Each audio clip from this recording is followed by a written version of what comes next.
going to get started. Welcome to the 85th Goodyear Cotton Bowl Classic Head Coaches News Conference featuring Dan Mullen, head coach of the number 7 Florida Gators, and Lincoln Riley, head coach of the number 6 Oklahoma Sooners. I'm Scotty Rogers, Director of Communications for the Goodyear Cotton Bowl Classic, and I'll be your faceless moderator for today's media session. We will begin with an opening statement from each coach before going to questions. Please use the raise hand function to indicate you want to ask a question. When you're called on for your question, please state your name and affiliation, if I don't say it, and which coach you are directing your question before asking the question. Now for the opening statements from our coaches. Coach Riley, would you please go first? And then Coach Mullen, would you please follow? Go ahead, Coach. All right, thank you, Scotty. We're very excited to get down to Arlington and come play in the Cotton Bowl. It's been a great lead up for our guys. I think they all appreciated the opportunity to take a quick break and get home and see their families for Christmas. And then I think they were all excited to get back and begin preparations to play a great Florida team.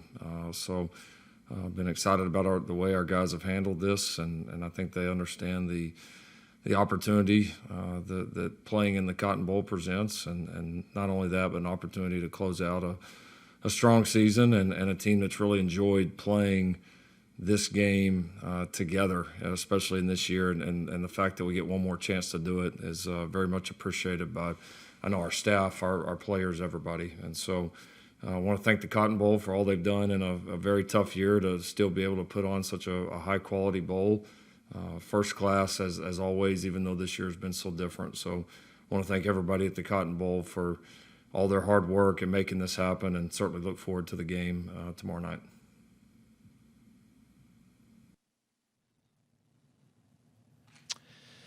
I want to thank the Goodyear Cotton Bowl. The experience of what makes bowl games, so special. The opportunity to come and experience a different city, a different location, experience and see things you never got to see. And I know this year, being very unique, being shortened. But I'll tell you what, what was really special to me is getting here yesterday.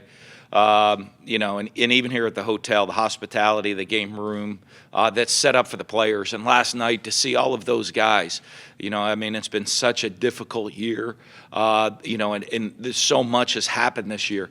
But to just see all of our guys with smiles on their face, enjoying, an unbelievable hospitality set up here by the people at the Cotton Bowl, and to see what that does and how that brings the team together, and the smiles and the joy that it puts on these young guys' faces. My wife was telling me last night, and you forget, I know we watch these guys perform week in and week out.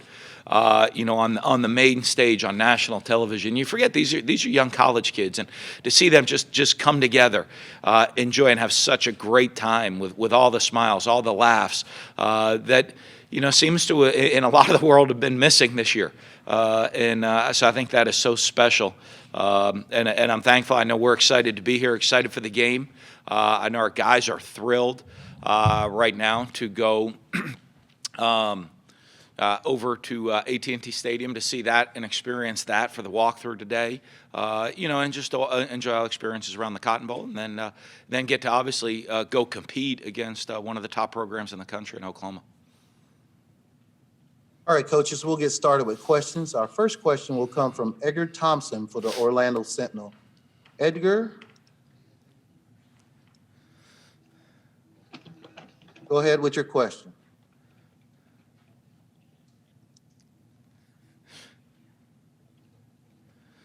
Can you hear me, guys? Yep. I'm getting muted, unmuted. Can you hear me now? Yep. Sorry, guys. Yeah, I didn't know I'd be batting lead off. I had a big picture question for both you guys. Dan, if you could speak first, though.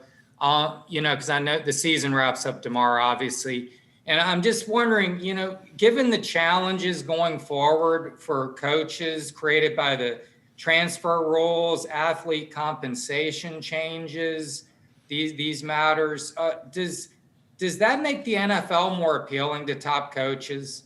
And is that a move either of you guys would ever consider? I don't know more appealing, less appealing. in anything with it. I think college football, to start with college football, I think with everything going on, college football as we know it, it will be very different over the next several years. It'll be a very, and I don't want to say it's going to be better, worse. That it'll just be different than a lot of what college football is used to, and the world is ever changing. And so I think that part of it, of everything changing in college football, will just mean it'll be very different moving forward as it pertains to coaches and the going and within the NFL. I'm sure coaches. It's not something I've thought about, but I mean, if it's something as opportunities present themselves, like everything in the world, you take things as they come and you visit them and you sit down and reflect where you're at in your life. Very much like we have a lot of players that are deciding to move on to the NFL. I meet with those guys and say, make sure you make great decisions, reflect upon what's best for you in your life and your situation and where you're at, and you make a decision that's best for you and your family in everything. Our next question is going to come from Dennis Dodd from CBS Sports. Lincoln got out of that last one right there somehow. By the way, can you hear me? Yeah. Yeah, okay. Thanks, Scotty. For both coaches, there's a reason the wishbone isn't run anymore, the veer isn't run anymore. How much do you worry or prepare or self-scout on people, quote unquote, catching up to the spread or RPOs or everything else, or is that here to stay? Is that because you two guys are in the vanguard of that? I'll let Lincoln go first this time. I went first last time. Right. I mean, that's part of the fun in football. I mean, the trends schematically are always going to go in phases, and is it here to stay? Is it not? I mean, I don't know. There's principles of the wishbone and the option that have been used. Now they look a little bit different to the untrained eye, but I mean, a lot of those same principles that were developed when the wishbone offense was developed are still very prevalent in offensive football today. So even though the majority of them come out of spread sets. So do I think it'll ever go away? No. Will there be new trends that'll come up as we go on? I'm sure there will be, and that's what makes the game fun. And I think as a coach, it challenges you to continue to evolve. Coach Mullen, same question. No, I agree with Lincoln on that. I mean, if you go back, I mean, I remember about almost 20 years ago now, we started this. At Bowling Green, we had an offense where we're snapping the quarterback, and he's running off tackle power offense with a guy named Josh Harris, and and then someone kind of looked and when traveled on to Utah and had to do it with a tight end, and everyone's like, oh, that's well, we haven't seen that since the single wing back 70 years ago. I think football's constantly evolving, and I think everybody's looking and saying, okay, how am I taking a concept and continually improving it? And you're evolving to things and always looking for new ideas. And so I don't know that the wishbone's gone. Like I said, Lincoln said, I think you just see it in a very different light maybe than you saw it years ago. But a lot of the philosophies, the principles are still there, and football's just constantly evolving. All right, we have 9 questions in our queue, and everybody that has their hand raised, we'll get to you. Next question is going to come from Zach Goodall from Sports Illustrated. Zach, go ahead. Hey, can you guys hear me? Mm-hmm. My question is for Dan. I know last week you said you don't want to share the names, you want to let guys announce, but with the news of several guys opting out yesterday, do you have a tally on just how many guys didn't end up making the trip that you expected to? Well, I mean, we kind of knew who's going to make the trip. Not and what we're excited about is really getting to see some of the guys as we have all year. Our guys are excited the opportunity to get out there and go play. So there are guys that have kind of been in and maybe that supporting actor role now that are going into the lead role in the show on tomorrow night. And so I think those guys are excited for that opportunity to get out there and go make plays. I want to say we probably off scholarship number. I think we probably have about 60 scholarship guys playing in the game.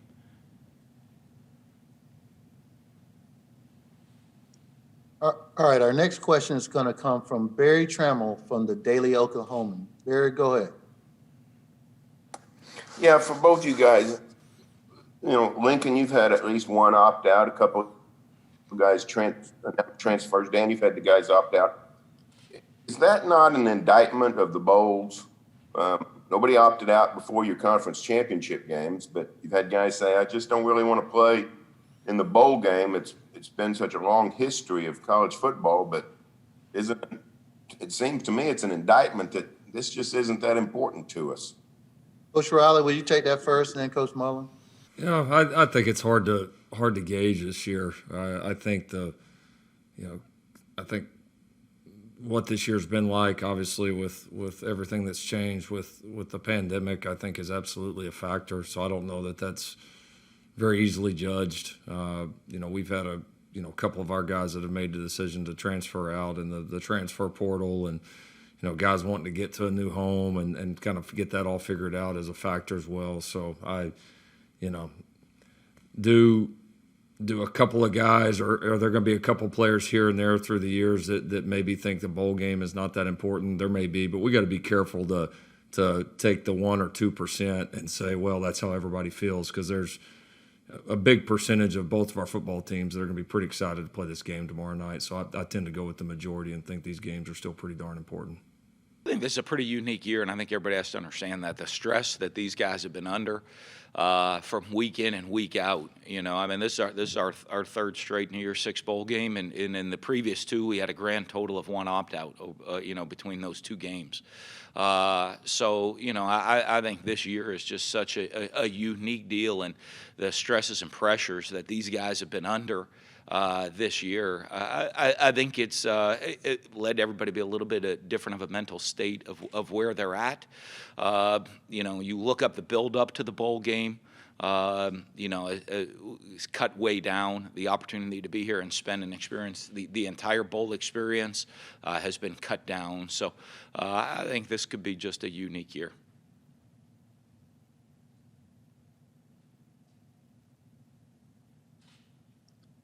All right, your next question is going to come from Nathan Hale from 24/7 Sports. Nathan, go ahead.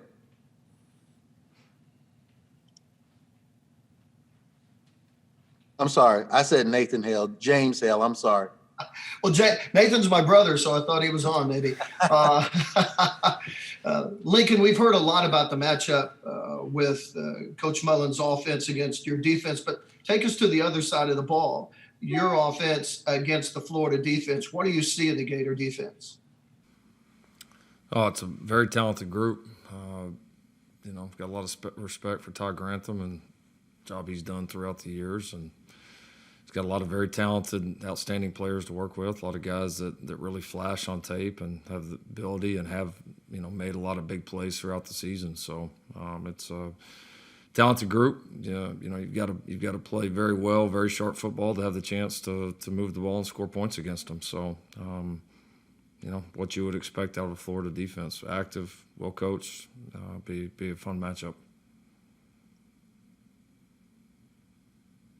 Now we'll get to Nathan. Our next questions come from Nathan Thompson from Fox 23 Sports. Nathan, go ahead. All right, thank you. This is for both coaches, but we can start with Coach Riley. When you look back at the season, even before the season, we didn't even know if you were going to have one, and then kind of every game week not knowing if you're going to get to play for sure, all the difficulties of COVID. When you get to step on the field for the Cotton Bowl, what's it going to mean emotionally to know that you made it through the season and you were able to finish on such a strong note in a bowl game like this? Oh, a little difficult to say. I think you're kind of just in the moment right now of preparing and trying to play and coach your best. But yeah, it'll be special. I think no matter what happens, rest of my career, I think always we'll look back at this season and be proud of, what this team was able to accomplish, be proud of what college football was able to accomplish. It's you've seen some of the other sports be able to finish seasons successfully, but this one's tougher. we have the worst possible setup to make it during a pandemic, and a lot of times community living, just the way our programs are set up, guys still having to go to school. I mean, it's not the ideal sport to survive during a pandemic, and we've found a way to do it. So I'm excited we've been able to have a season. I think it's been a great season. It's been a lot of fun despite the challenges, and certainly has made us more, I think, more appreciative of each and every time we get the chance to step on the field. Coach Mullen?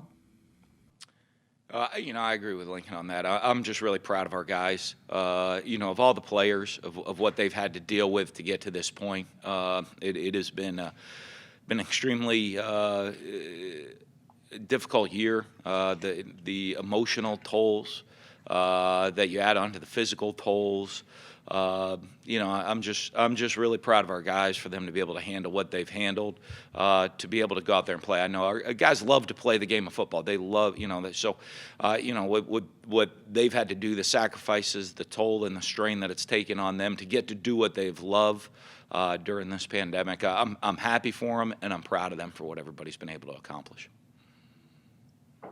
All right, we got 5 first-time questions in the queue, so we're going to get to those first before any follow-ups. Our next question is going to come from Pat Welter from Spectrum News 13 Orlando. Pat, go ahead.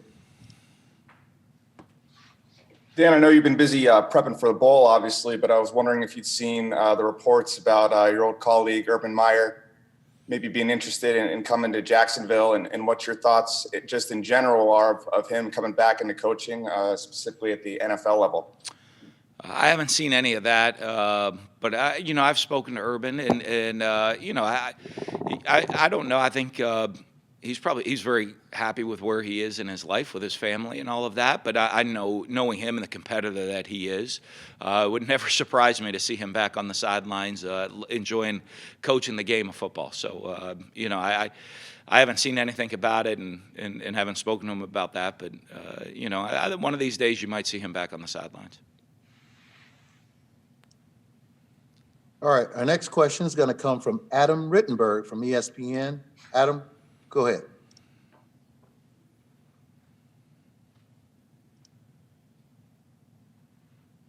Sorry. The question's for Lincoln. I'm writing about the number of quarterbacks from the state of Arizona, obviously with Spencer, and you saw Brock Purdy last week. Both Fiesta Bowl guys are from there, and there's quarterbacks all over the country from that state. I'm just kind of wondering why you think that is, and what you think about that rise in that particular position from a state that doesn't produce a ton of players at this level.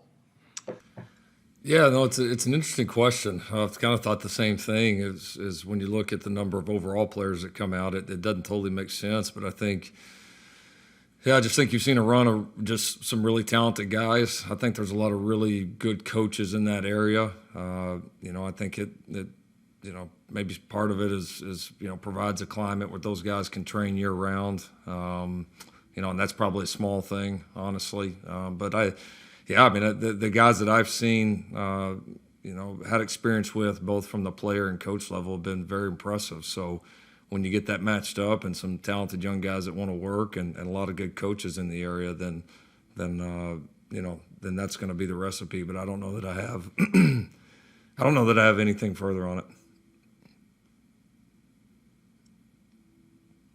Our next question is going to come from Jason Kersey from The Athletic. Jason, go ahead. Hey, Lincoln, I was just wondering if you could let us know what you ended up deciding to do with Shane Beamer's position for this game, and how that worked in such a short time frame, getting somebody acclimated. It was not too bad. We've elevated Ryan Doherty, who's been our special teams quality control. We've elevated him to coordinate and to take over Shane's responsibilities, and he's done a great job. We know that didn't have Coach Beamer available for a game earlier this year, and Ryan did the same thing and did a tremendous job. So he'll serve in that same role and is very comfortable and very well versed in what we want to do there. Our next question is a follow-up from Edgar Thompson. Edgar, go ahead.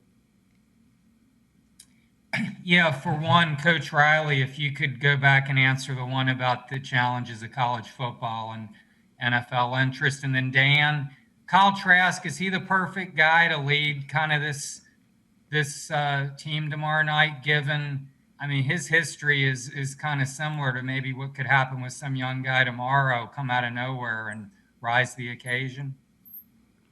Coach Riley, please. Every game has its challenges. Every game changes, rules change, guidelines change. You've got to adapt. I know this. We've got an unbelievable sport and product in college football, and I love coaching it. That's about all I would say. On Kyle, I think, I mean, he's done an unbelievable job of leading our program since the day he stepped on the field about a year and a half, a little over a year and a half ago. And, I think he's a great role model for all young players, in the game of football, but I think a great role model for people in life about how to prepare, how to work, how to put yourself in a position to be successful. And when your opportunity comes, you're ready for it.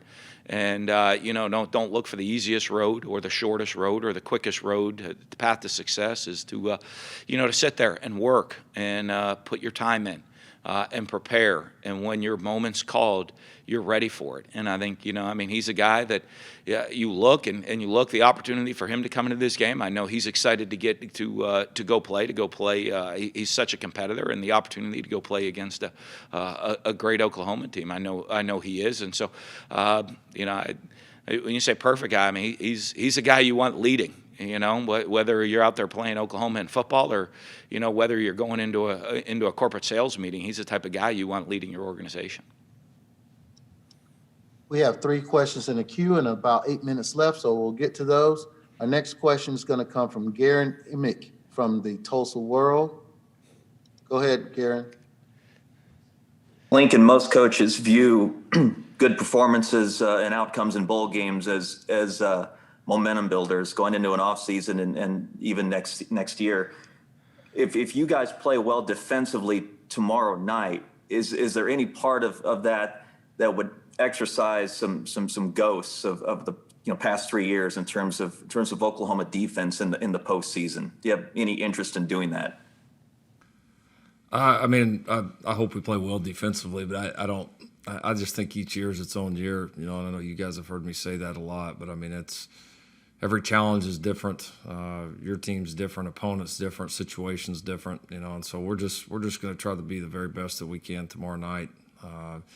Whatever people want to say about it, big picture, that'll be their choice. But the only thing that we can control is the way we prepare and the way we perform tomorrow night, and we're going to try to stay locked on that. Our next question is going to come from Kerry Murdoch with Sooner Scoop. Kerry, go ahead. Dan, this question's for you. I think everybody saw, the news coming out yesterday about receivers opting out and wondering, why would a guy like Kyle Trask play in this game with his NFL stock? What does that say about maybe Kyle's, just his competitiveness or his character to play in this game with all that going around him? Well, I think everything that, has led up to this moment, even in his life, shows his character, and the type of person he is and why he's the team captain for us. He's a guy that, to get to this point in his career, it's shown what he was as a guy that, battled through, was at a high school, and they had another quarterback, so only got to play part-time at his high school, but that didn't let him deter him. He wasn't looking to immediately get out of the school, go transfer, go somewhere else. He came to a college, got an opportunity to come play at Florida, and was on the bench, and really, didn't get on the field until after he graduated. But took advantage of that opportunity, and now, is a guy to go from a guy that didn't play high school football to a Heisman Trophy finalist. It just shows the character that he has, and and you never want to count him out on anything. So, we met, and I know he's excited to go play in the game. He's worked his butt off, and the opportunity to get to go play. I know people look at things and say, okay, hey, we're here at the Cotton Bowl, and this is a big game. You know what? And competitors, they want to play in big games, and I know he's a competitor, and he really is excited to play in this game. Our next question is follow-up from James Hale. James, go ahead. Lincoln, all year, you had the opportunity to play young players on the defensive side, especially in the secondary. So you lose your most experienced guy, but those guys have all made a good play. Those guys have all played pretty well. That philosophy that you and Coach Grinch came up with is going to help in a game like this when you take on a powerful offense that Florida has, I would guess. Talk about that decision earlier in the year, because it's going to play big for you in this game.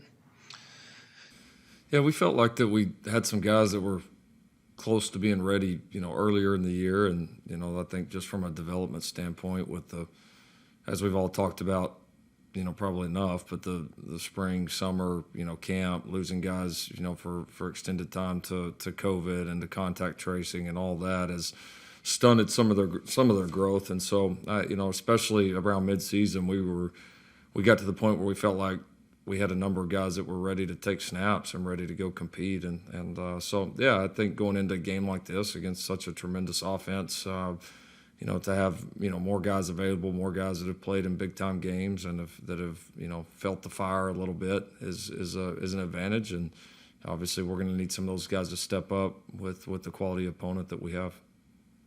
Next question is going to come as a follow-up from Pat Welter. Go ahead, Pat.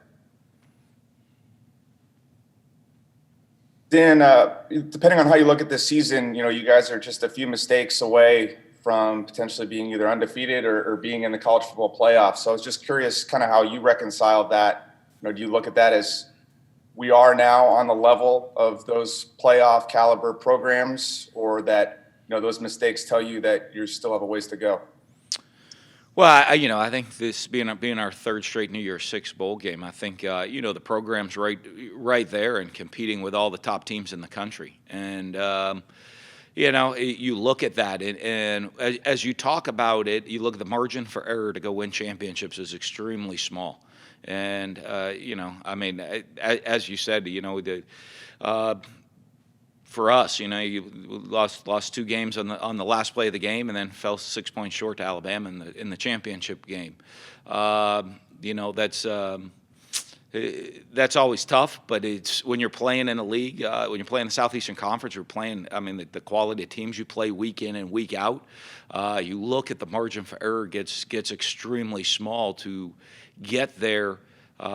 To go win championships. I've been part of two national championship teams at Florida. You go back and reflect upon those seasons, and the margin for error in those seasons is so small. And you flip 10 plays, and you're not even competing in the championship game. We flip a couple of plays this past season. You could be in the playoffs very easily. And very easily have flipped a couple of plays, would have won the SEC championship.